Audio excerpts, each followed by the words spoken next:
যে কথাটি বললে তার অর্থ জানা বিশেষ আবশ্যক। ওটা বাংলা করে বলে।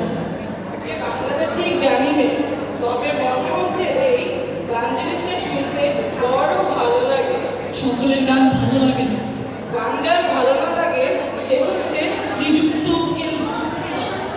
অমন কথা বলবে না। তাহলে কি মিথ্যে কথা বলবো কাঙালি? আর্যাবর্তের ভারত হচ্ছেন গানের প্রথম মন্ত্র।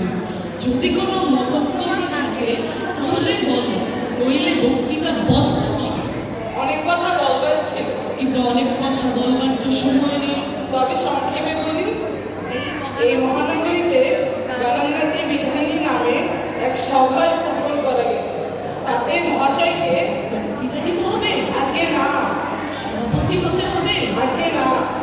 তাহলে কি করতে হবে বলো? গান গাওয়া এবং শোনা, এই দুটোর কোনোটাই আমার পক্ষে কখনো হয়নি এবং হবেও না। তা আগে থেকে বলে রাখছি। মশাইকে অভিযোগ কি করতে হবে? কেবল কিঞ্চিৎ চাঁদা। চাঁদা?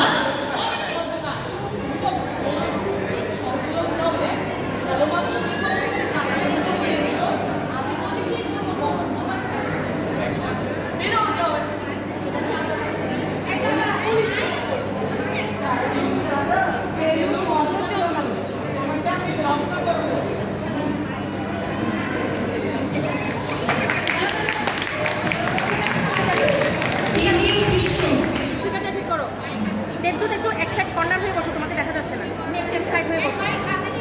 দুবরি বাবু কতগুলি সংবাদপত্র হস্তে অ্যাঙ্গেল করে মনে মনে কথা বলছেন।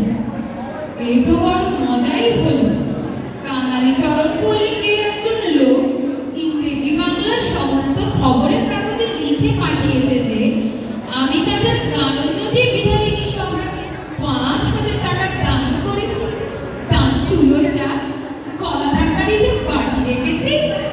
মাঝে থেকে আমার খুব নাম উঠে গেল। এতে আমার ব্যবসার পক্ষে ভারী সুবিধে, তাদেরও সুবিধে। লোকে মনে করবে যখন 5,000 টাকা দান পেয়েছে তখন অবশ্যই মস্ত সভা, 5 জায়গা থেকে ভারী ভারী চাঁদা আদায় হবে। যেমন আমার অদৃষ্ট ভালো, দাঁড়াও, কেরানি বাবুর প্রবেশ হবে এখন। স্পিকারে বলো। যাও যাও, সামনে যাও, সামনে যাও, স্পিকারে বলো।